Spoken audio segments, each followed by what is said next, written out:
Welcome back to the Comic Book Bullies with Nerdist New Bully. I'm your host Leroy, aka the Duke of Deception, with my co-hosts. Yeah, this is Eli, aka Ram Man. That is a good one. And we are back with another episode. And yeah, we were gonna do like a whole Christmas end of the year best or worst of 2020. We decided to switch gears on it. And since we actually had a movie that, well, at least we all watched, we decided to go ahead and talk about it.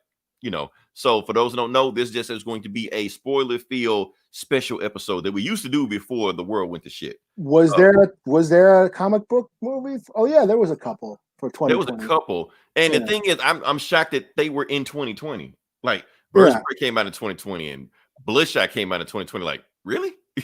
that seems ages ago. Right? They see ages like they came out this year. Another time. Right? DC had 2 movies in 1 year. This is insane. But yeah, so that's what's going on right now. But yeah, we're back with another episode. It's gonna be a special episode. We're gonna do nothing but Wonder Woman this episode. So if you like it, hate it, whatever, comment. Oh, let's see what we got. I know we gotta go. We ain't even started yet. Yeah, we already got Willie in the house. So, Big Willie, what do you do? Okay, so before we get into Wonder Woman, that may not sound right, but anyway, before we start talking about Wonder Woman, let's go ahead and get into it. Right.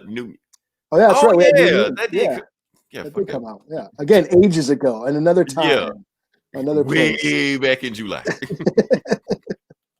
All right, so before we get into it, let's just go ahead and pay our respects because we do want to get some house cleaning out the way. Let's go ahead and pay our respects to let me know if I'm getting the name right, Eli.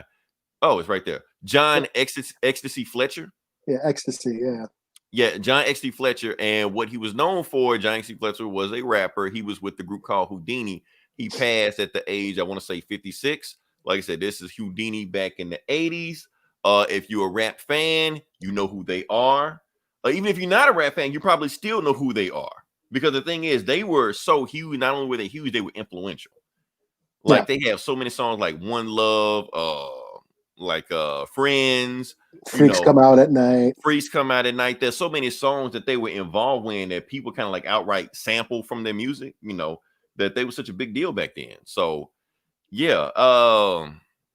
Like I said, and the thing about Houdini, like they were so big is that they were like in the 80s, if you were at a party, you play a Houdini song, that was it. The party was jumping back then, back in the 80s. Oh, yeah. Jerry Curl Juice flying everywhere, And this is what and they were old school hip hop, and that's basically what it was all about. It was about partying and performing and just that really posy atmosphere of right. They were in the time when you not only had to rap, you had to dance also. You had to perform. You had to perform. They had their outfits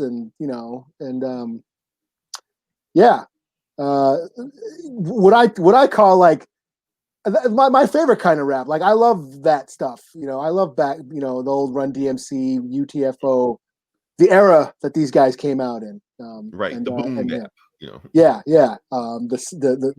Where you had to have a DJ, you had to have your break beats, and it was all about rocking the party, and that's pretty much what these guys did. Right. MC, move the crap. Yeah. Magic's wand, and the Haunted House Rock. I mean, they were huge back then. I remember my sister was really into them too, and she used to send me little compilation tapes with some of their songs on it, and very musical heavy too. Like they had like melodies and instruments. Their break beats were like long, but the beats were so good you didn't care. Yeah, you would just let it just ride out, and that's why it was so many people that were sampling their music back then. It was just like, so if you hear a song now, you like, and you go back and listen to the old album, like, oh, that's where that song came from. I didn't know that. Magic's. I'm trying to send out the link. But Magic's wand. That synthesizer cut on Magic's wand, and it was just all about having a good time. Back then, before the gangster rap came in. You know what? The thing is, I was young when I listened to Houdini. So when I heard the song "The Freaks Come Out at Night," I thought it was like about Halloween song, like monsters and stuff. I didn't know it was about freaks. And it was weird. It was so weird because I heard about him passing, and then like, was it a couple hours later? I was watching something, Mhm. I was watching a movie or a TV show, and then Freaks Come Out at Night came on, whatever I was watching. And I was like, whoa, that's so weird. So, Like I said, huge influence. But yeah, yeah, rest in peace. I think we dilly-dallied long enough. Can we move on to the meat yeah, of the yeah, podcast? yeah, Okay. Hold on. Let me see what you got from Big Willie. Oh, damn. yeah. Yeah. Yeah. Rest in peace. Unless you're talking about something else. I don't know. Anyway, let's jump into actually the meat of the podcast. Like I said, this is a Wonder Woman review. We're gonna talk about Wonder Woman the rest of the show. We're not gonna talk about King in Black number whatever the fuck. And you know what? I'm pretty sure if we don't talk about it, nobody's gonna be upset about it. They didn't talk about King in Black. No, we not. Fuck it. Like I said, this movie. Wow, this movie has got a reaction. The thing is, love this movie, hate this movie. The main thing is that everybody is talking about this movie. It has been a #1 movie on Twitter for the last 3 days, which is one of the reasons why we're just headlining it with, headlining this podcast with it, because we know it's going to get hits. So might as well. So we're just going to just filibuster for it, but it's just funny, Eli. Like I said, I posted on Christmas. Like I said, it came on Christmas Day. I posted a movie that, hey, Wonder Woman just hit it. What it came out, like 11 o'clock or something? Something like that, noonish, yeah. Yeah, noon or something like that. So I posted the movie, yay, Wonder Woman just dropped, and I go back, I disappear from Twitter disappear from social media for 2-3 hours, what the fuck ever. I think I fell asleep without eating Christmas dinner and stuff like that. Come back to my own social media feed that I just dropped, and the comments look like this. Oh, fuck that movie. Yeah. Wonder Woman sucks. Yeah. Oh, I'll kill you. I'm like, what the fuck? Not on like on social media, like on my comment page. Yeah. Like, what the fuck are you bringing that shit to me for? No, yeah, the internet was collectively squeezing out their pussy juices.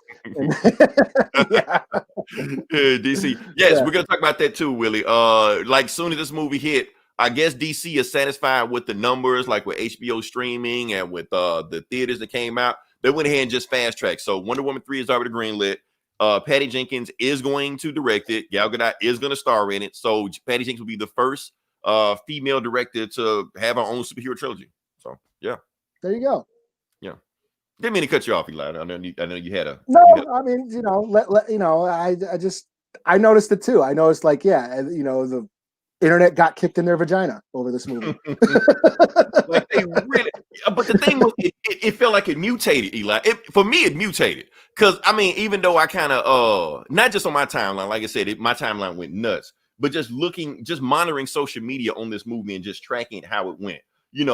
First thing the movie came on, people like, I don't know about this movie. That's how it started. Like, I don't know about this movie. It's starting off kind of slow. Then it keeps going on. It's just like, oh man, this movie's bad. Then it started getting worse. Oh, this movie's terrible. Oh man, fuck this movie. This is the worst movie I've ever seen. Yeah. If 2020 was a movie, this is it. I'm seeing like celebrities just like, friends don't let friends watch Wonder Woman 84. Like, hold up, what the fuck?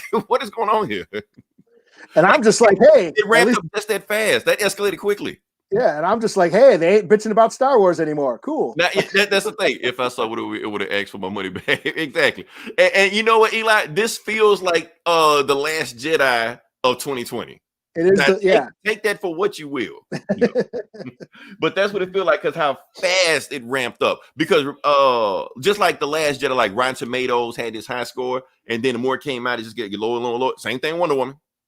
Rotten Tomatoes just like it's dipped down. I don't have the numbers in front of them right now. I'm not going to pull it up because I want to slow down momentum, but we're going to keep it going. What do we have here? Now I enjoyed myself. You always enjoy yourself, Big Willie. I know you do. Some people enjoy ball torture. I don't. Yeah, my balls were fine. I don't know. But before we get any further, Eli, like I said, this is going to be a strictly Wonder Woman podcast. I actually want to deep dive into the movie and see what I think about it. But before we get there, Eli, I want to gauge your temperature on this movie. So, how you said your balls are okay, but did it get fractured a little bit on this one? I mean, this movie did not victimize me one bit. I thought it was fine.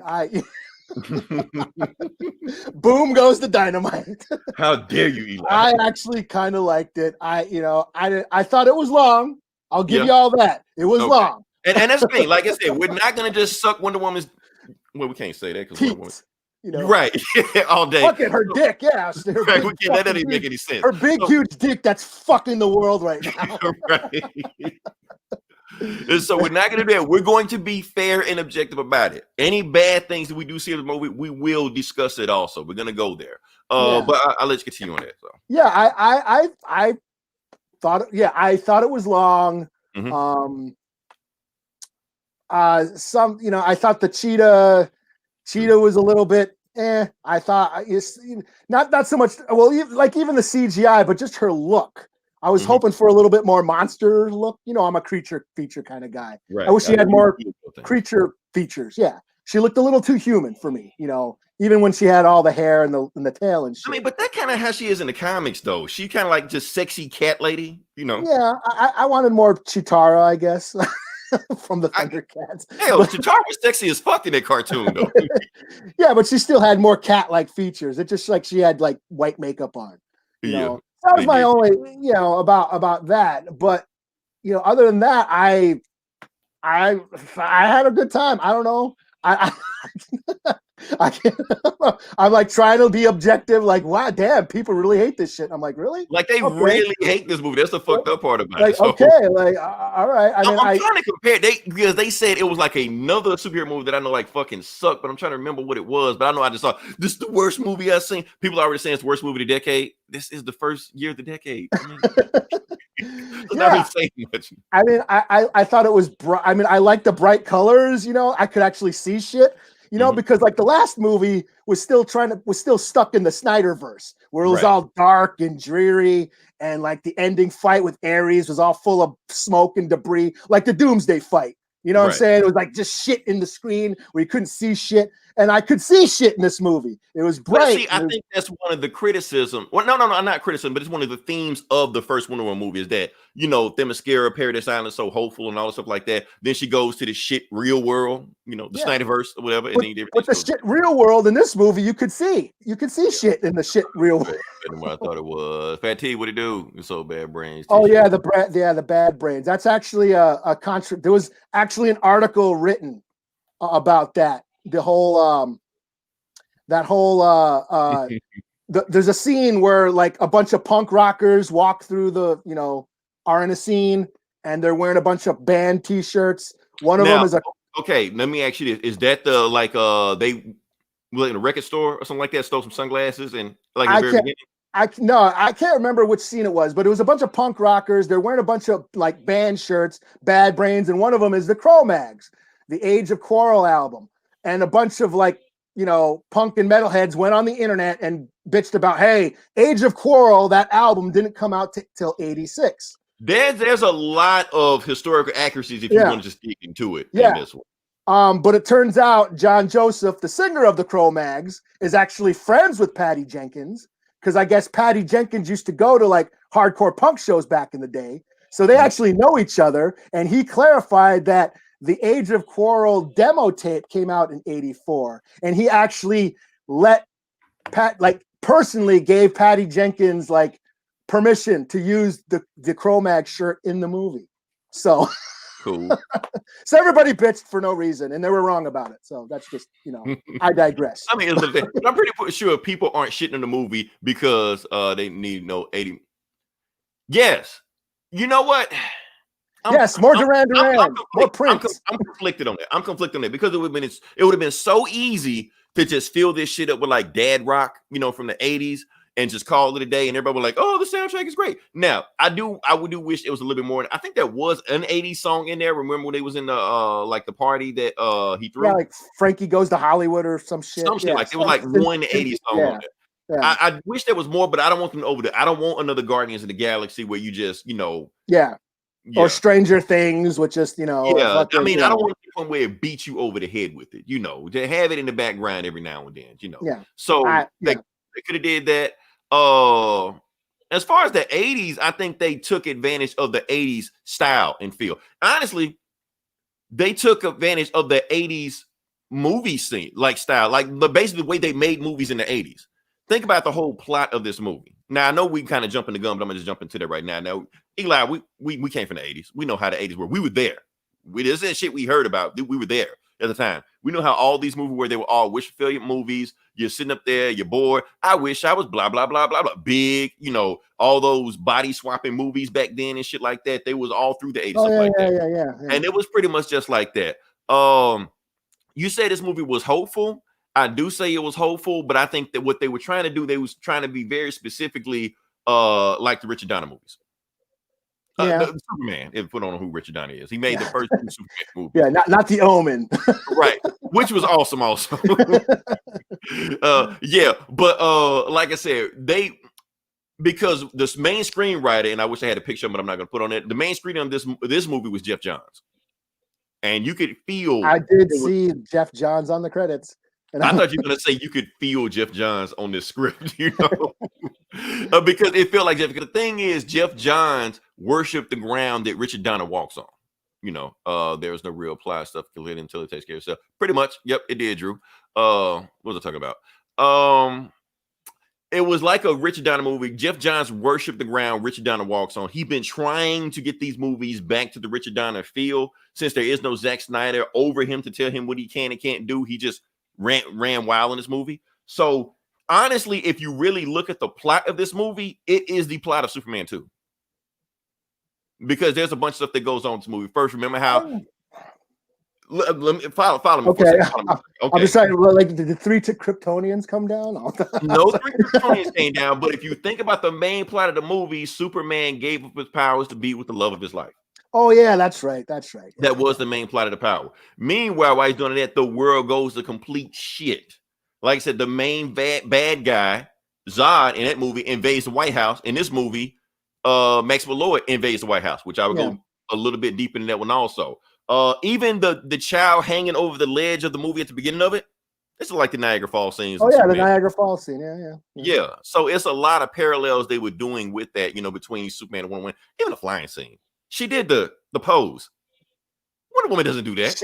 She was out Supermaning Superman. She was out flashing the Flash. She was running it. She was flying jet after flying the plane in World War II. Maybe they fly the same. I'm knows how to fly a jet out. Okay. Right. Logic in comic book movies. Right. Damn it. Magic under the airplane scene was beautiful. Yeah. What the fuck? All this magic shit. Fuck this. Why do I even read comic books? Now, Eli, do you think that's why people turned off on this movie? Because it went deep into magic. Like they went deep there. Yeah, I don't know. I don't know. All I hear is most people hearing that it's boring.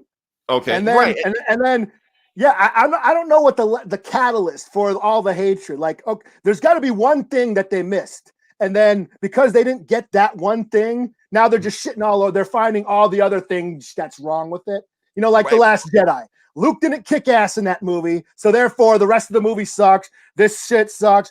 Leia flying through space sucks. Canto Bites, and they found everything else wrong with it. I think that's what's going on. I don't know what that one thing about Wonder Woman is yet, other than it's boring. And then now they're just picking everything apart. They must have gone back and watched it a couple times because they're picking shit apart that I don't even remember. I only watched it once. Right. That's the thing, because people were saying that the movie was boring. I watched it for 10 minutes. I cut off stuff like that. So obviously they can't pick apart things about the movie if they was barely paying attention, didn't see it. I'm not knocking anybody for it, but I'm just saying I'm hearing that criticism about it. Oh, my thing about it is that I'm trying to think. I lost my train of thought on that one. The movie, like I said, I think because it went so deep into magic. Like the first movie didn't deal with magic so much. It did with like the first 10 minutes, 15 minutes, whatever like that. And then the rest of the movie was grounded. Matter of fact, no supervillain showed up in the movie like the last, 15 minutes? When people pretty much all agreed the movie went to shit. We're talking about the first one. Once Ares started, all kind of crazy shit just started happening. We don't know what the fuck was going on. This movie goes deep dive into magic and the ground starts running. The magic rock that they had, the MacGuffin, the Dreamstone, whatever you call it, the rules were kind of there, but they played with it a little bit. I will admit that I was a little unsure what that thing could do. Yeah, they played fast and loose with the rules of the Dreamstone. And of course, I was watching it Christmas morning. My kids were up, and so it was a little hard to pay attention. I wish I did see this in the movie in the theater, so I could pay attention a little more. But yeah, it definitely hurt my experience. I had to watch this movie twice. Yeah, yeah, some stuff I like. Wait, how the fuck is that? How is Steve Trevor back? You know, Right. what's going on? What are the rules? So they wish for something, but they lose something. Like I had to like, I was always a little one step behind like what Right. was happening. But Now, here's my experience. Like I said, normally we're in the movie theaters, watch this movie, big surround sound, 100-foot screen like that. This wasn't my experience the first time I watched the movie. I was in my nephew's room on like a 20-inch TV. Every 10 minutes, somebody was calling me downstairs, come get this, come open this, come build this. So I'm just like, oh, fuck, okay, I go. Then I'm full of Christmas dinner food already as it is. So I'm like, stomach's hurting, people calling me, little ass TV, no speakers, like the sounds barely like, those little bitty ass TVs, got them shit speakers on them. So, my experience, I think it did hurt my experience. So I had to rewatch again after, the food calmed down. Everybody in the house went to sleep except me. I got a chance to watch the movie again, and got a chance to actually understand what was going on, catch the plots of it. There was some good, strong stuff in it. There was some wacky shit going on in the movie too. I mean, now let's, consider cheating since she hooking up with her ex. We're gonna get to that. We're gonna get to that because that is a controversial subject going on right now. But let's dive into this right now. So basically, what's going on? I like the movie. I don't think it was as good as the first Wonder Woman. I don't think it moves the needle as far as superhero movies go. I felt like it's in the same vein as like Shazam, just like Birds of Prey. It's in those lines of movies. It's Ant-Man. Yeah, unpopular opinion. I like this better than the Joker. Fuck that. Joker was a pussy. I couldn't stand watching Joaquin Phoenix act like a bitch for 2 hours. That's just me though. Right. He got all the accolades, made $1 billion, and all you motherfuckers love it. But that's just me. Wonder Woman got that. Yeah, Wonder Woman had big dick energy, and I thought that. Oh man! So let's talk about. Let's talk about what worked with. He had to do body autonomy. So it's actually, I'm not gonna say it because I'm gonna get flagged. Oh, yes. That is a thing. That is a thing. Jesus. That is a thing. People are bringing it up. And I'm gonna get it to God damn the fuck. Joker suck ass. You know what? People, I think we were all prisoners of the moment with Joker. Everybody just went nuts over Joker, but now we look back at it like, was that movie really as good as we thought it was? But we were just caught up in the moment, I guess. Taxi Driver for dummies. That's all it was. Pretty much. That's all. Like I said, it was Trojan horse for Taxi Driver. All right, Eli, can we piss people off now? More than they already are. Yes, more than they already are. That's the thing about it. People were hating this movie and pissed off about this movie, but you fell asleep on it, didn't understand what's going on, and you didn't get a chance to like really get pissed on why you should be pissed off at this movie. But some people did. All right, let's talk about the main villain, Maxwell Lord. Like I said, let's talk about Maxwell Lord. Like I say, he is let's describe who this guy is. He is a con man, basically. He's a guy pretending to be rich, but really in debt. He's power hungry. When he does get success, he has the feds crawling up his ass and he blame it all over his success instead of taking advantage of it. He has this power over everybody to sway them to just be sycophantic followers just for no reason. And he has aspiration for the presidency. Who does that remind you of? Yeah, a lot of people, but mostly Trump. Trump. I did see the Trump parallels. Now, people are arguing back and forth whether or not he's Trump. Now, here's the thing. Now, people are saying, oh, they remind me of Trump. Here's the thing. They're being very specific on the Trump they're talking about. They're not talking about MAGA, we're going to build a wall Trump. We're not talking about that Trump. We're talking about 80s Trump. Even though he did build a wall, or like... I got that also. He did build a wall to keep infidels out and, make his country great again. The dude said it, I want to make my country great again. Yeah. And we'll talk about that in a second also, but that's the whole parallel they were trying to make. People are arguing. So basically, when it boils down to it, this movie is Wonder Woman versus Trump. Yeah, and I think that's another. People don't remember or weren't alive back then or whatever, but Trump was around in the 80s. Right. Trump was a celebrity in the 80s. And the way we think about Trump now is different than we thought about Trump in the 80s. Yeah, in the 80s, he was just that. He was a rich fuck up who was basically getting taken advantage of, or he was basically the fall guy. He was putting up money for, the mob and all that stuff that people don't, try to ignore all that shit. But he was basically a greedy fuck up, but was after fame. He loved the limelight. He loved acting like he was this big hotshot, but mainly he was just a fuck up, Right. Like I said, we knew him because he was a TV personality. Like I said, whatever you want to say about Trump, He is charismatic. Yeah. Like he gets on TV, he has screen presence. Like so even rappers wanted to be him back. They he appeared on rap albums. For the presidency, what was that group? Ray Sherman. They had a Trump song. Like we're Donald Trump. We're rich like Donald Trump. Like, and that's right before the presidency started. Yeah, like shit. Back he was on a Method Man album. Yeah, Tupac used to like praise him all the time. Yeah, because he was just a rich Home Alone too. Yeah, he was a rich guy that the hip hop world aspired to be this billionaire. I mean, he may not have been the person people want to be, but that's what they aspired to be. Yeah. Same thing with like I said, Maxwell Lord. When people see him, they thinking, even though he's a fraud and all this, he's a charlatan and all this stuff like that, but they see power, they think he has money, they think he's famous. Oh, he's that guy from TV, So he's selling that. He's selling a lot. Which brings us back, like most people don't understand what the movie was trying to say. It was a very simple thing the movie was trying to say. Now, some people get it, people don't give a shit. I get that. The beginning of the movie basically was Wonder Woman, little Diana, she was cheating to win. And they were like, no, you can't cheat to win. You have to earn your victories. If it's handed to you, it's not worth it. And the moment that scene ended and we go to 1980s DC, we go to Maxwell Lord, and he's saying the exact opposite of what Hippolyta was saying. He's saying you don't have to work hard. You don't need an education. Yeah, that was a product of the 80s. Get rich quick, Capitalism. Yeah. 80s was the start of capitalism. Like I said, if you were in the 80s and you grew up in the 80s, you knew this stuff. You knew Alex P. Keaton and you knew Gordon Gekko and you knew rise of the yuppies. The rise of the yuppies. That's what it's all about. Capitalism. Get yours before the other person get yours. Get as much as you can. Make business. Get rich. There was nothing but get rich quick scheme, like the Ponzi schemes. They were invented in the 80s. Yeah, Avon and all those. Right. Oh, Tupac loved Trump. Yeah, for a while. Yeah, before that's the thing is that people don't understand about Trump is he goes for like a demographic. Back then he had a different role. He had a different show or a different act back then. Once he started running for president, then he found his audience and he caters to. Trump at the end of the day, he is a businessman. Yeah. He is a businessman. Basically a political rock star that caters to his audience. And he plays the same hits because he knows his audience likes that shit. And like Eminem makes all these diss songs about Trump. Guess what? On his first album, Trump brought him out. Yeah. He introduced him on one of his concerts and shit like that. So Trump just follows the money, basically. Yeah. Basically. So that's how he's always been. Like I said, I'm not saying that he didn't have these political affiliations, but that's basically what it is. He follows the money. He will say whatever he needs to say to get ahead.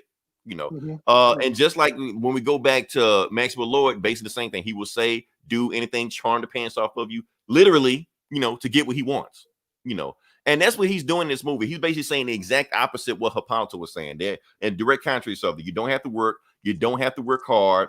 All you have to do is just want it, and you give it to you. And like I said, 80s was the start, the rise of entitlement.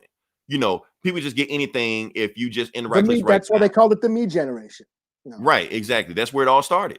What do we got here? Before he ran for office, it was crazy. Like I said, if you grew up in the 80s, you knew it. That's what it was. Yeah, like he had his own reality. He had a show. Right. Like when you think of success, it was Trump. Like before the 2010s, but that was the mind frame that you had. Even though, like I said, he had all these failed businesses and bankruptcies and all this stuff like that. We didn't know that. Yeah. Like, and on TV, he was the guy. That's how he sold himself as, So, but here's the thing, Eli. Even though we're comparing him to Trump, he's not just Trump. Maxwell Lord is not just Trump. Yeah. He's like 40% Trump. And I wish I had a picture of this. He's also 60% Ricardo Montalban. Oh, really? Think about it. From Fantasy Island? From Fantasy Island. Yeah. Think about it. The way his accent, his mannerisms, anything. And then didn't he like grant wishes on this show also? It was a Fantasy Island. Yeah. Yeah. So I thought of him as like Jerry Falwell or like the TV evangelists or he was definitely like a TV evangelist. Yeah. Well, what's that guy? The fuck's that guy? The big, tall, lurch-looking motherfucker. The self-help guy. The self-help guru. What's his name? Forget. Hey, Big Willie, what's this big self-help guy's name? Tall, he used to be on paid television and then talk about the guy with the teeth. Not Tony Roberts. Tony Robinson. Tony Robbins. Tony Robinson or Tony Robbins? Tony Robbins. Big Willie, who is he? Tony Robbins or Tony Robbins? He was the guy with the teeth. He was on infomercials all the time. Yeah. Yeah. He was huge. He was like fucking huge. Yeah, like 6'10" or some shit like that. He used all they had these self-help books and shit like that. Yeah, so, yeah. He'd be on TV about and the funny thing is, like, Maxwell Lord takes over a congregation in this, like, he takes over church in this also. It's a really quick line, but he makes a wish for a pastor. He's like, okay, I'm gonna take a congregation. So he's a pastor as well as all this other crazy shit he's doing. Yeah. Because, like I said, that was the 80s. I mean, Tony Robbins, Tony Robbins, that was his name. So they had all these get rich quick schemes, and that was going on. Tony Robbins, yeah, that was the name was. So that's the thing. Basically, Maxwell Lord is basically preaching the exact opposite of what Hippolyta was saying. You don't have to work hard, and that's what the 80s was doing. And another thing I want to talk about also, remember how the scene opens up and how Wonder Woman is saving all these people and stuff like that? If you notice, a lot of times the people were fucking up themselves. They were littering, they were speeding, they were stealing like music tapes out of music stores, all the stuff like that. Basically, she was saving them from themselves.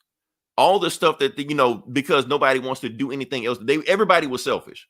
Like, people want to say this movie was a man bashing movie. It was the furthest thing from a man bashing movie. The movie was bashing humanity because the women wouldn't shit in this movie either. Hell, we got a female bad guy in this movie. So how can it be a man bashing movie? That doesn't make any sense. And I just thought, was he? He was in Shallow. He was in Shallow Hal.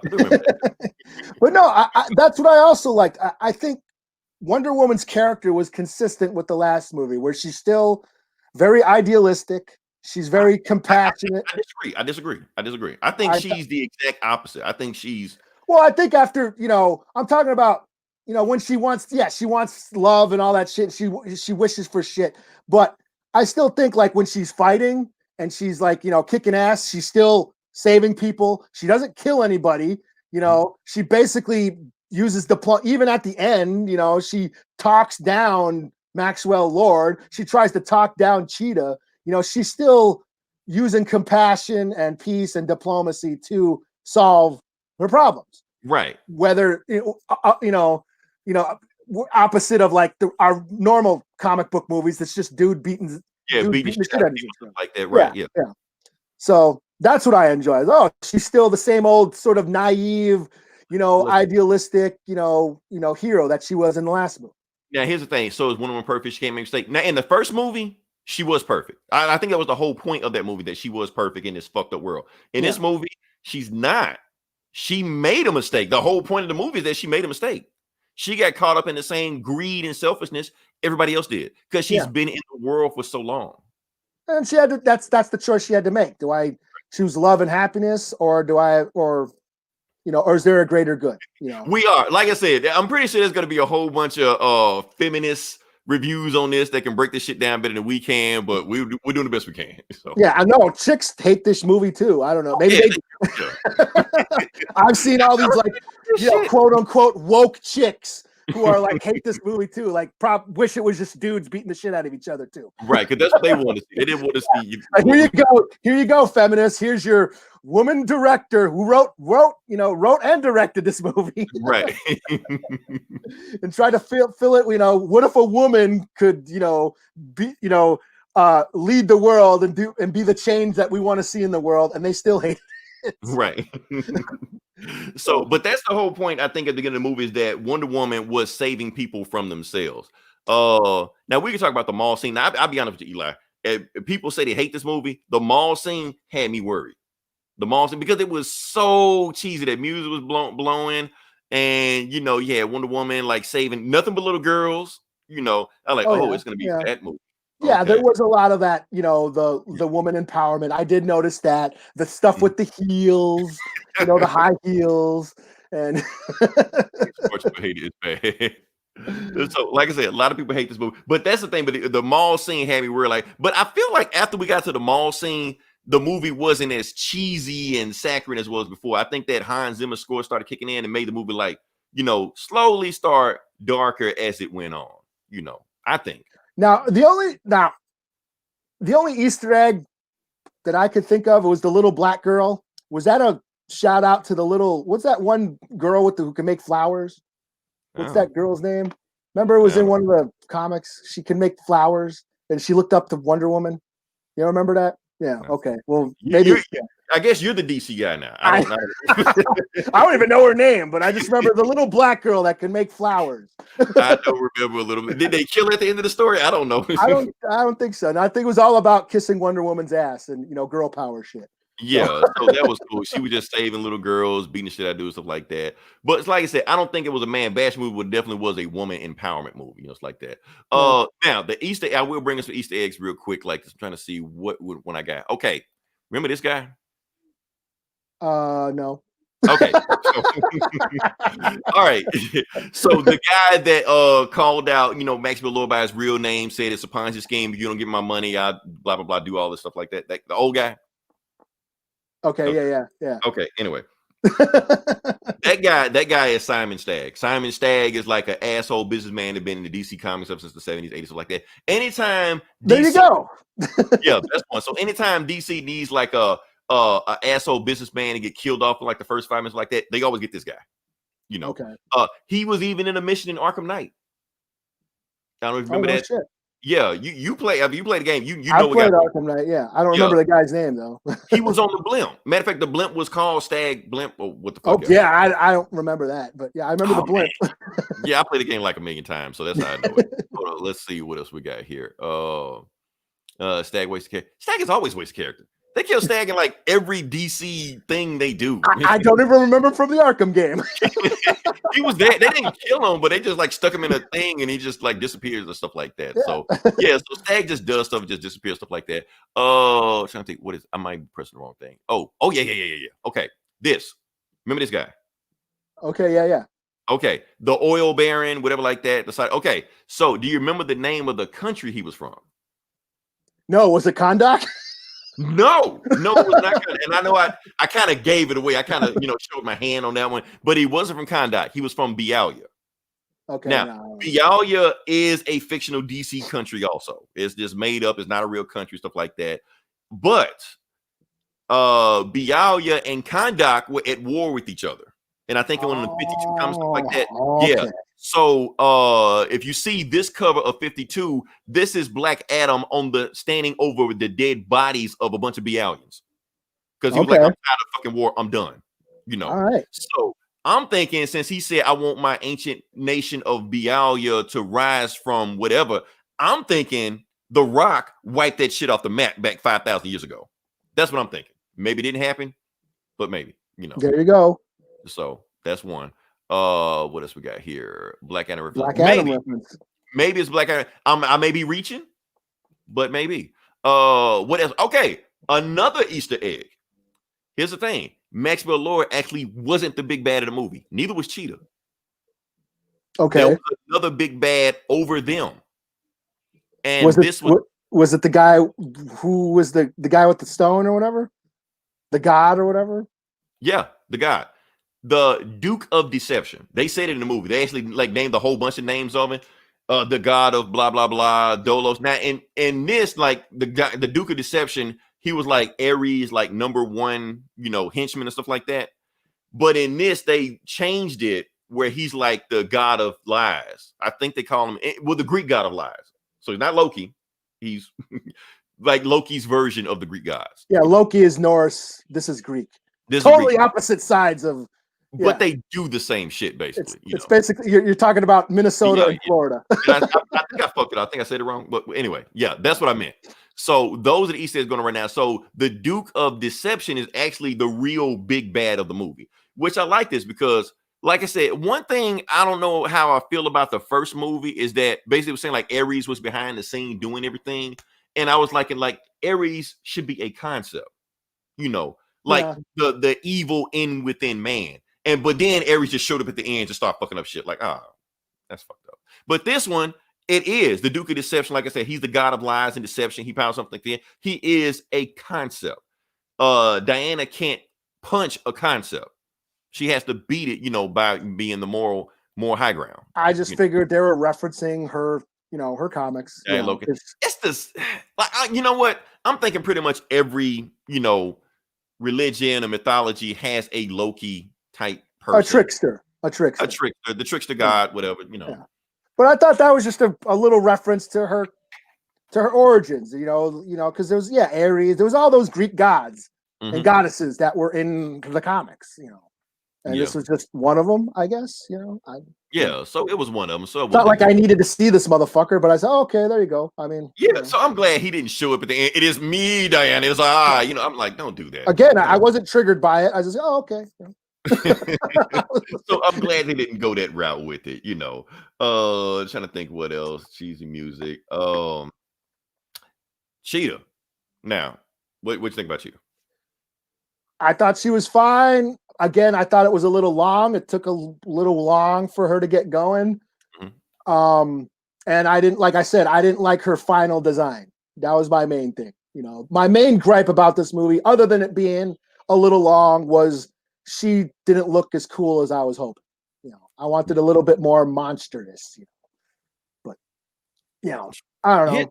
Here's the thing. I was cool with everything until we got to the CGI. But like I said, the CGI at the end was shit. It was terrible.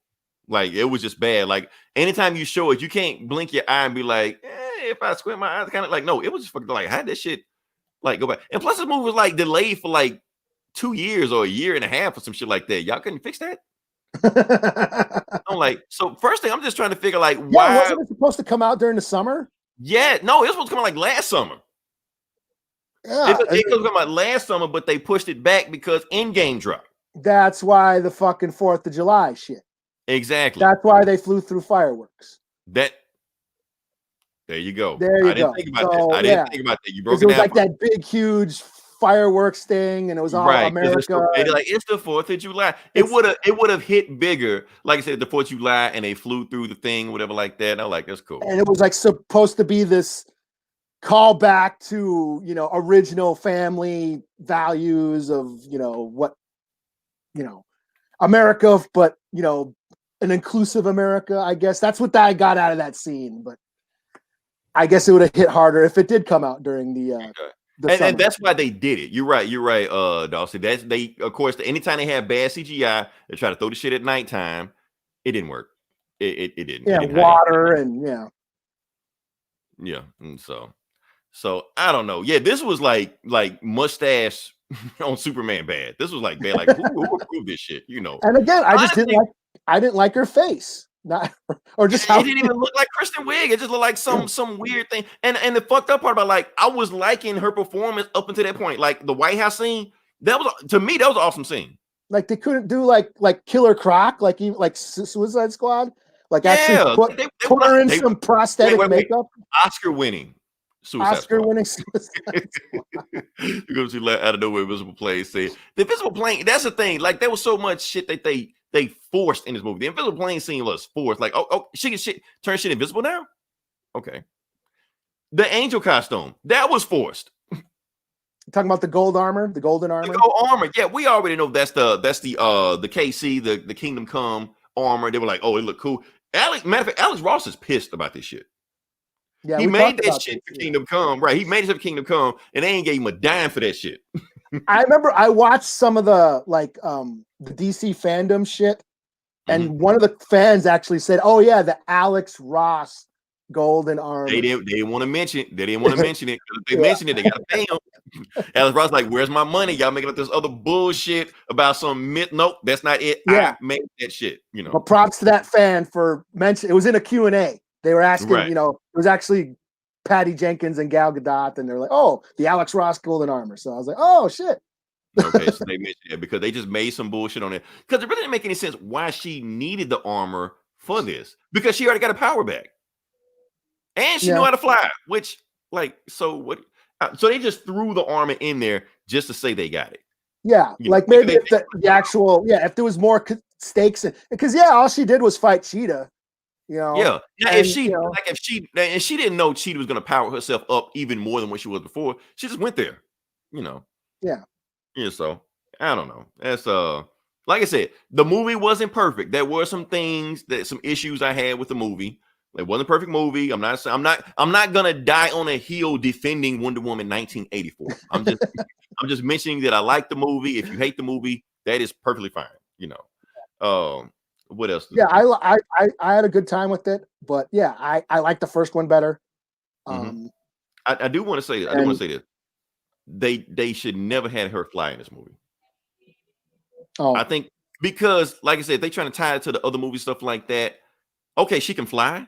She can turn shit invisible. Why the fuck she didn't do that shit with Steppenwolf or Doomsday or any some shit like that? You know. Yeah, I get that's the thing. That's the problem with having to shoehorn this into that the Snyderverse. You know, Right. because Snyder just wants ass kicking. He just wants chicks kicking ass, everybody kicking ass.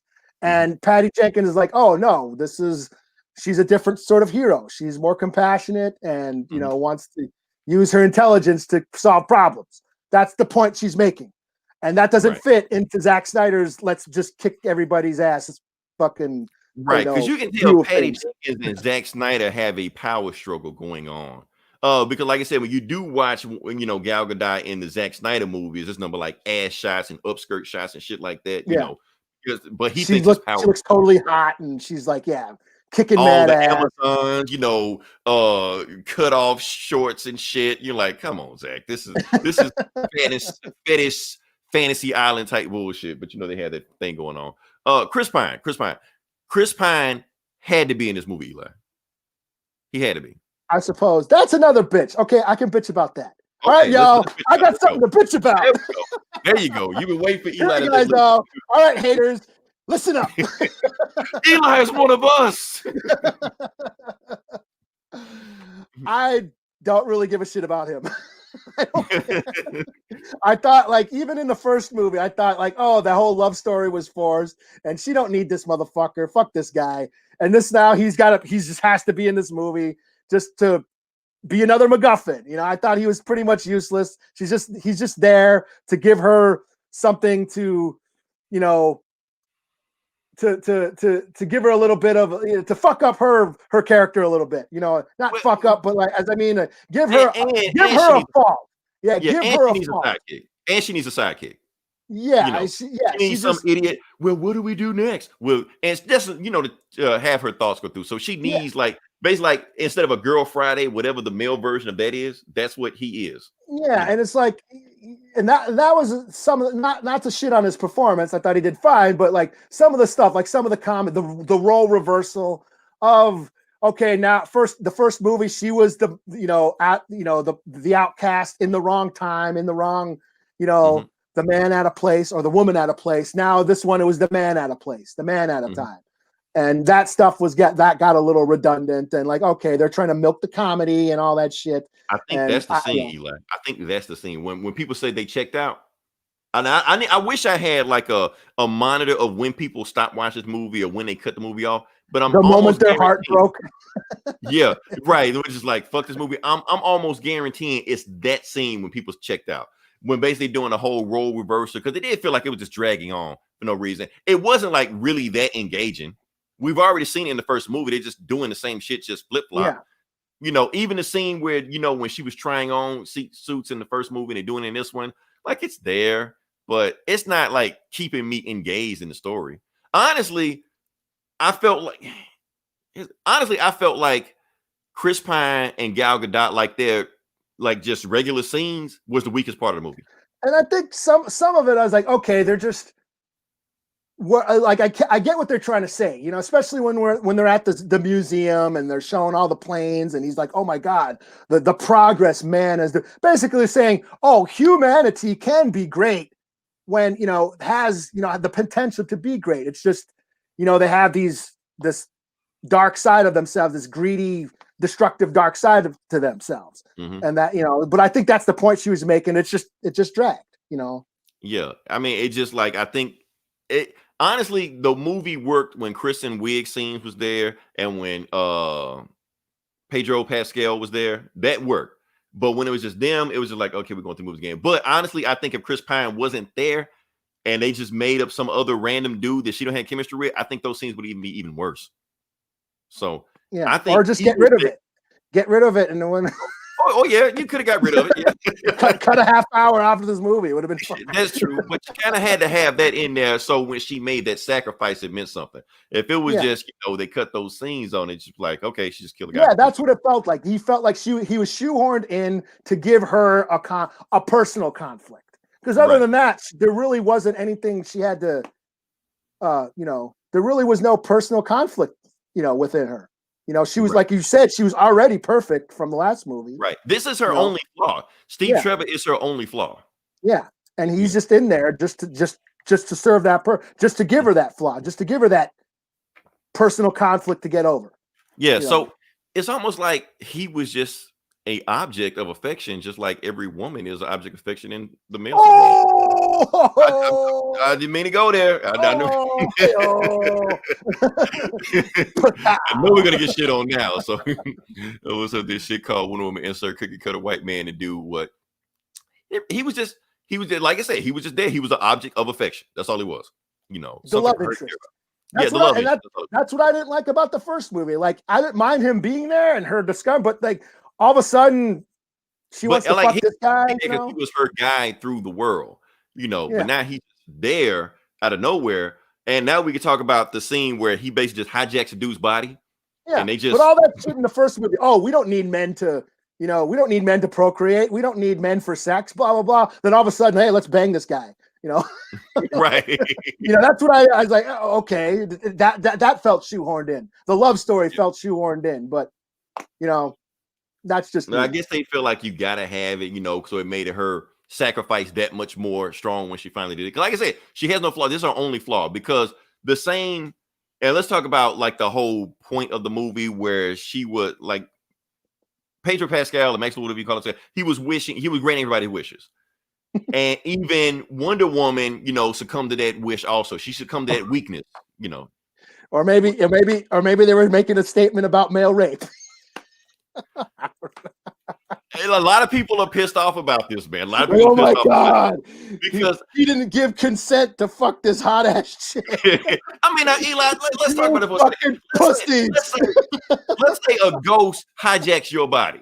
And you're like, and then goes and fucks this hot ass chick. Right.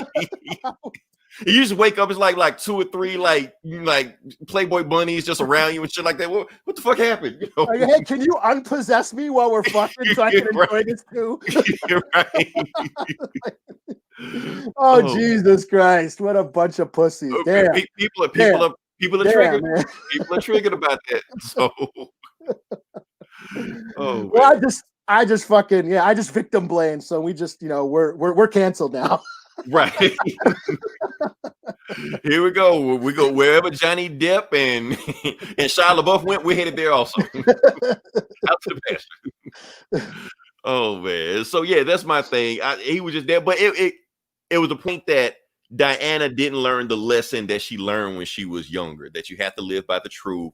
You can't live by a lie. And just like I said, if you want to look at Steve Trevor like an object of affection, that's basically what he is. She is pretending. And a lot of people don't get what the hell was going on with this. Okay, here's what's going on.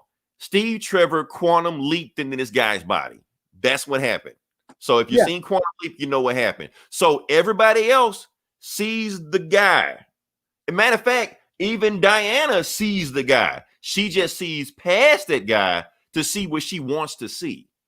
That's what's going on. I know a lot of people were confused. I've seen people on Twitter confused about what's going on. That's what's going on right there. She knows it's the other guy. She just doesn't care. She wants to see Steve because that's what she wished was there. So when she gives up her wish, and man, if you can hear when she renounces a wish and gets away from it, it's the other guy's voice saying, "I love you, Diana." Before she completely renounces and give the wish. I felt like Minerva cheated. They just copy and pasted the Carrie Red Love Fire. They did, but that's her story in the comic. Like I said, the new 52 version of Barbara Minerva, that's what she is. She's this nerd. It's a comic book trope. Yeah. If they did something different, they would have bitched about that. Right. I mean, because at least it worked for Cheetah. Like for Catwoman, that was never a thing for Catwoman. And she was never some mousy, nerd looking chick. Electro wasn't that. But at least Cheetah in the comics was that. And plus they try to play off that also, that basically she was like the dark mirror of Diana. I wish I could pull this picture up right now, but I can't. Like when she walks to the party, Diana's wearing a white dress. Barbara's wearing a black dress. You know, Diana Wow. You're hates. going Yeah, deep. I'm going deep in it. Let's go there. You know, Diana hates attention. Every dude in the party trying to holler. She hates attention. Goes past them. Feminist pissed off about that also. Oh yeah, I did see that. I was like, oh, these is hot chick problems. We're just fucking dudes just trying to hit it all the time. Like, damn. Right, that's right. But on the flip What's that, side, Megan the Stallion? I'm doing hot girl shit or hot chick shit. That is a meme also when they seeing Barbara walking down. I'm doing hot girl shit, you know. Hot girl shit. Right. But when we see Barbara, every dude trying to, she loves the attention. She loves, people being the center of attention and everybody talking to him. And the moment that Maxwell Lord shows up, you want to get out of here? Sure, that's all. Because she loves the attention. She wants it. So she's the exact mirror opposite of everything Diana is. Diana's glamorous. She's not. When she starts getting more powerful, Diana gets weaker.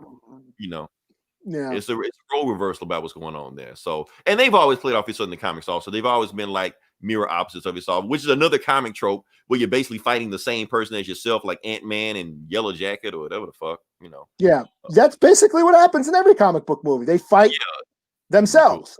Black Panther, like Black Panther, Killmonger, same thing. Like I said, up until that point, I think Kristen Wiig, like at first I was never like, why the fuck you got Kristen Wiig play this? But honestly, I get it after that. Because when you playing that nerd person, she can pull it off.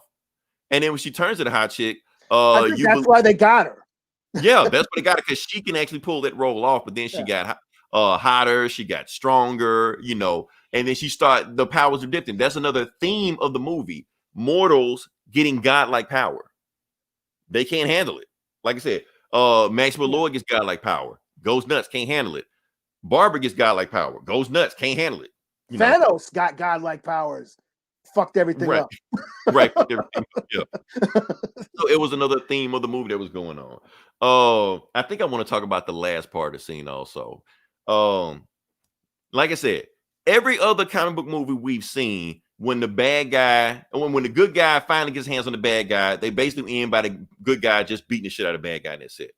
Now, one thing that separates Wonder Woman from everybody else, including Batman and Superman, is that that's not what she does. She doesn't just put her hands on people, just beat the shit out of them. What she does is that she tries to convince them what they're doing, make them see what they're doing, and convince them to just, stop and put down their arms. Like I'm saying, in a Justice League comic one time, like she was about a suicide bomber ran into a building. She just lassoed him up right quick and just asked him a question. Do you want to die? He was like, nah. You want to get out of here, don't you? Yeah, I really do. Okay, leave. And he disarmed the bomb and left. That was it. That's one woman that, like, she could have beat the shit out the guy if she wanted to, but now she does. Yeah. And the thing with Max, now here's another. Now, this is why I say they really was digging into Trump in this one. Now, before we were talking about 80s Trump, this is what we're talking about straight up MAGA Trump. Because remember, the moment that Maxwell Lord got into the White House, and like I said, for those who don't know, yes, that was Ronald Reagan in there, even though he didn't look shit like him. But the moment he got into the warehouse and conned and, connived his way into there, what happened? The world went to complete shit. When they showed that footage of the riots in the streets and stuff like that, and people saying the end is now, I'm like, oh shit, this is 2020. Like, basically, this movie came out before 2020. They predicted 2020. Now, when we go to the end of it, and Wonder Woman a lot of people are confused about this scene also. When Wonder Woman lassos Maxwell Lord, and they thinking that she talks Maxwell Lord down. She doesn't. She talks everybody else down. Now, when Wonder Woman says this speech, Eli, she looks directly at the camera when she's saying it. She's not talking to the audience. She's talking to us. Go back and listen to that scene. And when she's saying, I know you've hurt, I know you've been through a lot of stuff, and I know you wish you want more, but you have to be the hero of the story. She's talking to us. Yeah. And Eli, this is the reason why I give this movie a pass, because the song, you recognize the song that was playing while she was saying all this? No. Okay. The song that she was doing all this, the name of the song is called A Beautiful Lie. So It's basically the whole thing. Who did that? It was in BBS. Is it from the 80s? No, it's from BBS. Oh, is it? Yeah. Hans Zimmer? Why did you say that name? Hans Zimmer? Oh, it's a Hans Zimmer song. Okay. Yeah. It's a callback. It's a callback because when the song played "A Beautiful Lie" in Batman v Superman, it basically like, you know, Bruce Wayne was saying, like, my parents told me that the world was a great place, but after y'all died, it went to shit. It's a beautiful lie. Wonder Woman is doing the exact opposite of that. Everybody is just thinking that when Maxwell Lord, they're believing Maxwell Lord lies, that I deserve this, I should get this just because I want it, I should have it. But their selfishness and their greed is destroying the world because they're taking from other people. So she's looking directly at the camera and telling you that your selfishness and greed is destroying the world. And she's also saying that all of you have given Maxwell Lord this power. So it's up to you to take away his power. Now, Eli, Yeah, what just happened in 2020? You've been conned by this asshole. You've been conned by this asshole. You put him in power. Yeah, and he fucked you. You fucked him over. He fucked you all over, and now, you know, take your shit back. Right. So, like I said, what just happened in 2020? The presidential election. Now, maybe I'm reading too much into this, Eli, but I think this is a direct reference to that. They're basically telling you, okay, the 2020 election, you have the power to get this guy out of here. Yeah, because it was supposed to be released before the election. It was supposed to be released before the election. That's why they try to get this movie released all the time. Because here's the thing: the moment Biden gets in the office, this movie will be because even right now the movie feels dated with all the references they're doing. When Biden gets in the office, this movie is going to be really feel dated. So they just had to get this movie out before Biden gets in the office. Now, like I said, people don't like politics in the comic book movies. That's what this is. I'm sorry. Take it or leave it. Yeah. It would have been cool if it was like a Madonna song instead. You know what I'm saying? Life I like the BBS song. Life is a mystery. I like that BBS song, man. They called back The Beautiful Lie. I knew for the two different origin because Minerva was an archaeologist who wanted to last. So yes, but she was also jealous of Diana. That's the thing. Because Diana was talking when she came to Paradise Island, she was always taught men are assholes, men are evil, men are this, men are that. So she trusted women. She never believed that Barbara Minerva was just as much of an asshole as the men were. So yeah, she never liked Diana. She was kind of her the whole time. She was using her to get power. So when she got power, she was jealous of her the whole time. Like I said, all in there. But what else we got? Oh man, you're getting deep. I only watched it the one time, and like I said, I had kids. You know, it was loud. You know, my daughter with special needs is hooting and hollering the whole time. So I couldn't. There was stuff that I missed. So I should go back and rewatch it. Yeah, like I said, there was a lot of points they were trying to hit in this movie. Like I said, one of the main things was about selfishness, about greed, about capitalism, which one of the reasons why it was set in the 80s. You know, and I got all that. I got the theme of the greed and of the 80s was just a representation of what was going on at the time, and right. Tapping into the greed of humanity and how greedy people can be, and I got all that, and and I thought that was fine. I thought that was all fine, and I liked how she tackled that, how she convinced people. She talked, like I said, she talked down. She didn't use violence to solve problems, which is especially back then when you talk about the nuclear threat that we were facing in the 80s. The threat of nuclear war was huge back in the 80s, and that was cool too. Yeah, and so yeah, you had the U.S. and Russia ready to kick each other's asses through nuclear weapons, and Wonder Woman uses her words and diplomacy to solve the problem. And people thinking like she just was talking about it. Remember, the lasso of truth doesn't just tell you the truth; it shows you the truth also. So when she lassoed Maxwell Lord and he was connected to everybody, they saw this shit they were doing. They saw how fucked up everything was going on. So it wasn't just that she was talking to them. They saw it. They saw the nukes going on. They saw they was, this close to being, wiped out of the existence from nuclear war. So that's why they stopped doing what they were doing. Like when we're in the world now, we're in the social media age, we can see stuff that's going on. We can see, hell, Eli, this shit happened like right outside your doorstep. Like the crazy shit that happened in 2020 going on. So we can see all that shit on the news, So now we have more compassion because we see what's going on. Since in the 80s, they can see all that stuff.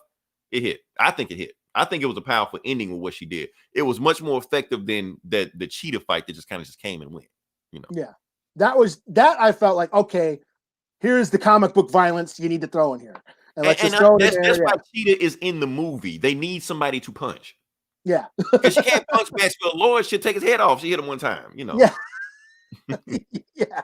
Yeah, so that's why And Cheetah's maybe that's why people didn't like it. There was no strong enough villain. Maybe they wanted some big, huge villain that she had to like, really use her, physical power to overcome. Maybe give excuse for the golden armor to use or something. right. I don't know. Yeah, Like I said, yeah. I'm not gonna say why people did or did not like it. I just feel like we should just talk about what we liked about it. It's gonna be a million think pieces coming out. Why people shitting on this movie? Hell, they're already out.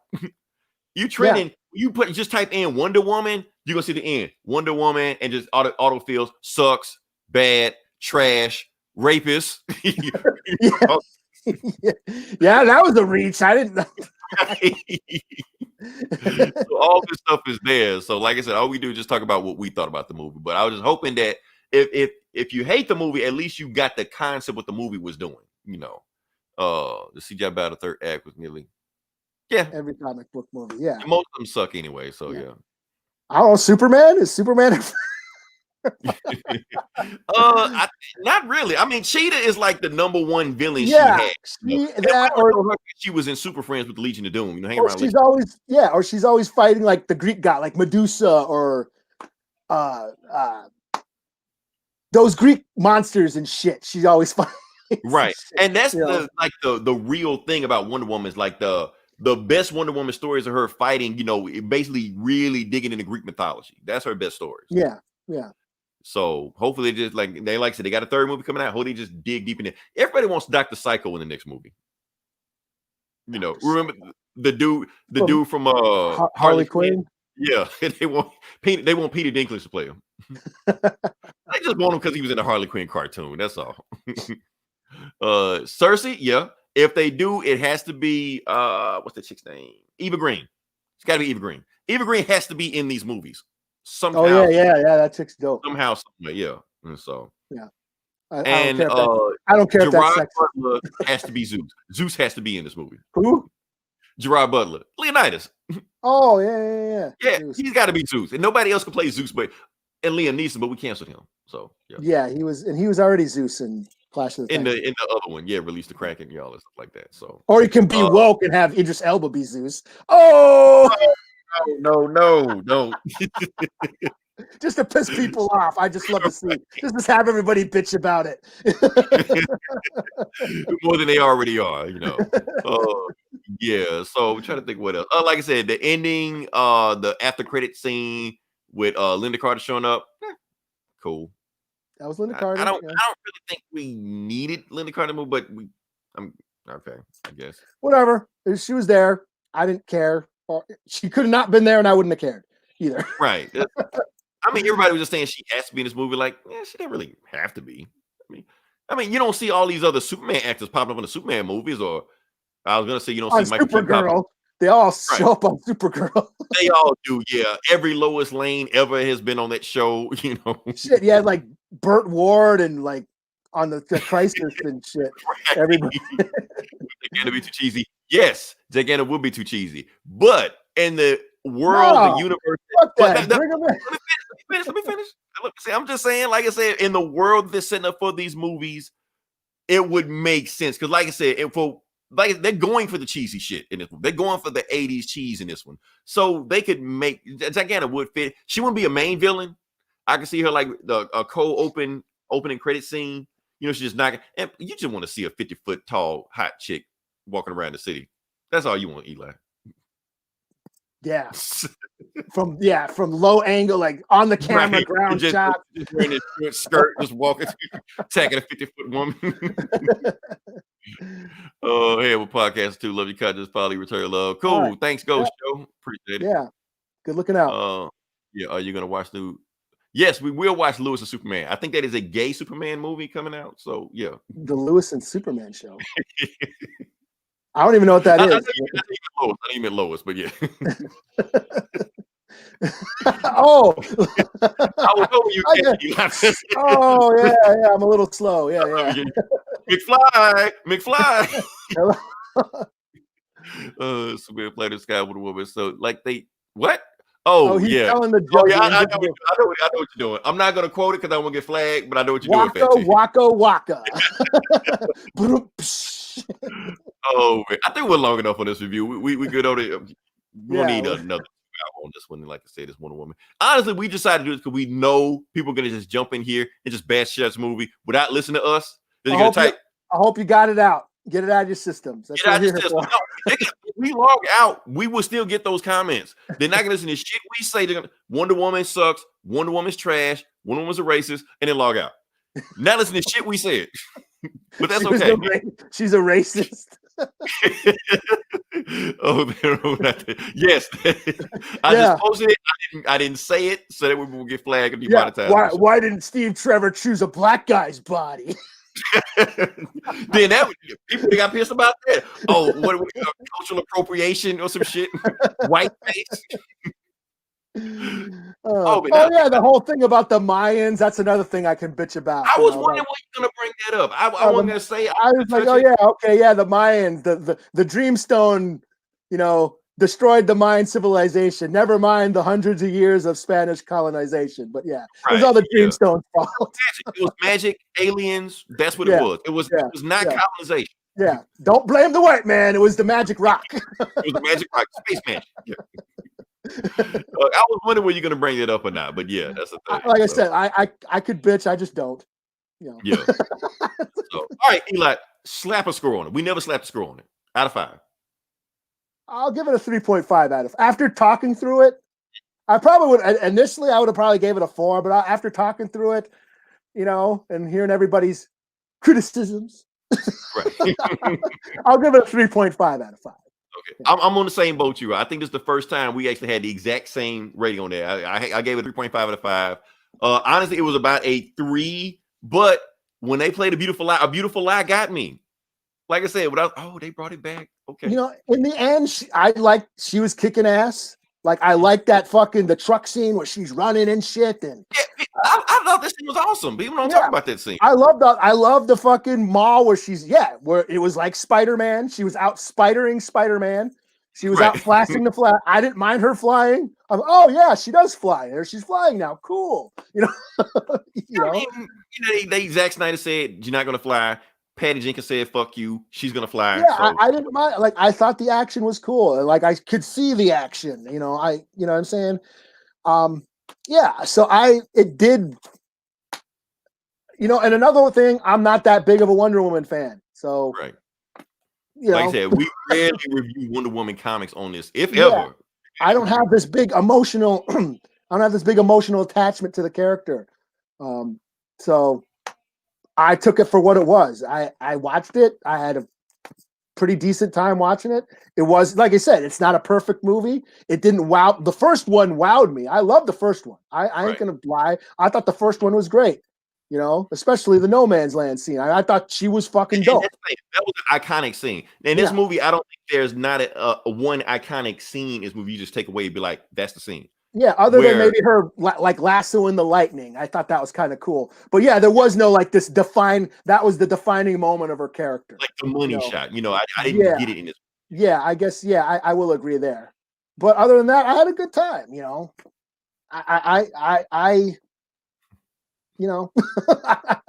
I understand why people I can see why people don't like it, but the hate that it's getting, I'm like, it's the worst movie ever. It's one of the worst movies ever made of all time. You know what? People are bashing this movie so bad. I'm starting to see people questioning their review on the first Wonder Woman. Like seriously, like if people are like, well, you like the first one wasn't that good anyway. Like, where does this come from?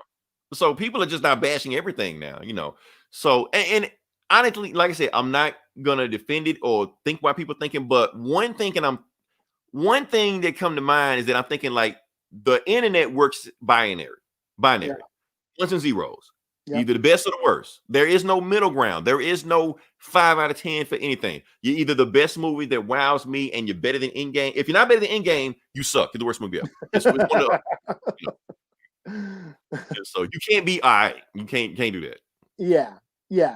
And I think that's what the internet group think is just taking over. The internet group thing is definitely there. Yeah. Every other like comment on my social media page is basically like Wonder Woman sucks, Wonder Woman's trash. Hashtag Wonder Woman sucks. Yeah. Right. And that's all I've been seeing for the past couple of days is how, everyone just how bad this movie is. And I'm like, is it that bad? That bad. It ain't that bad. But okay. If that's what y'all need to do. while you're on the shitter with your phone, this movie sucks. Right. So, but that's why we're gonna get. I don't want this to turn into a Last Jedi situation where every time you talk about this movie, please. I'm just saying, like every time you talk about this movie, you get attacked. And that's the thing. That's what I want people to know. In 2020, it is okay to like the stuff you like and not like the stuff you like. The Avengers game. I like the Avengers game, Eli. Anytime I type anything about that game, I get attacked. Yeah. And so, what the fuck you like that game for? You fuck shit. It's gonna be the same way. If you like this movie, Eli, they're coming for you. Yeah. Do you say anything positive about it? You must hate this movie. That is how groupthink we're. Let's avoid groupthink in 2021. Let's do that. Let's avoid that. If you like shit, don't be afraid to like shit. Yeah. But you don't have to bash anybody for their opinion. Either way. I thought it was fine. I didn't, I don't feel the need to shit on something. Yeah, that's a thing. Like you're talking about, like, let's make a worst of list. I'm like, damn, that's going to be hard for me because if I don't like something, why do I have to bitch about it? People, they hate Batwoman, but will watch every single episode of it and make an hour-long review about each episode. Like, why are you devoting that much time to a show you don't like? I ain't going to waste my time with that. Yeah. Well, but that's the thing. That's the thing about the monkey's paw. You get it, but it's a fucked up way you get it. So that's kind of the whole point of it. Like nothing is free. There's always a catch to everything you get. So, like movie Spice Flaws. That's what I took from it. That's pretty much me. I like the movie. It had its flaws, but overall, I enjoyed it. I was entertained when I watched it. And at the end of the day, isn't that all it should matter? Yeah. I thought. I don't feel the need to, man straight all over this shit. Like I said, I got this out of my system. Feel free to type your nasty comments, in this podcast. Call us a bunch of dummies. We're a bunch of moron pieces of shit for like a shitty movie. Right. You guys are stupid. We're on AT&T's payroll, whatever the fuck you want to say. Yeah. We're sucking DC's cock. We're fucking, Right. We're getting paid. We wear Wonder Woman clothes when we're not winning the podcast. All this shit. Yeah. I should go get a Wonder Woman something. Just with the wedges. You gonna wear the wedges? All right. That's we're good. Okay. Like I said, if you listen this long, if you like, share, and subscribe. I don't think anything else came out this week for podcast wise on our network. I don't think This Geeks Comics did anything. Yeah, where's Gomer been? I haven't heard. Gomer's like on last thing I heard, radio silent last couple days. It seems like Nashville has been like on a terrorist attack like the last 3 days. Oh, that's right. That's where he's at. He's at. So I'm like, what the fuck, Gomer at? Oh, damn. But he said some shit. So I don't know if he's typing from a bunker or some shit. I don't know what the fuck going on. Yeah, maybe they cut his communications. Communications disruption can mean one thing: invasion. Right. All right. But until then, this is Leroy. This is Eli. You guys this week, same bullet time, same bullet channel.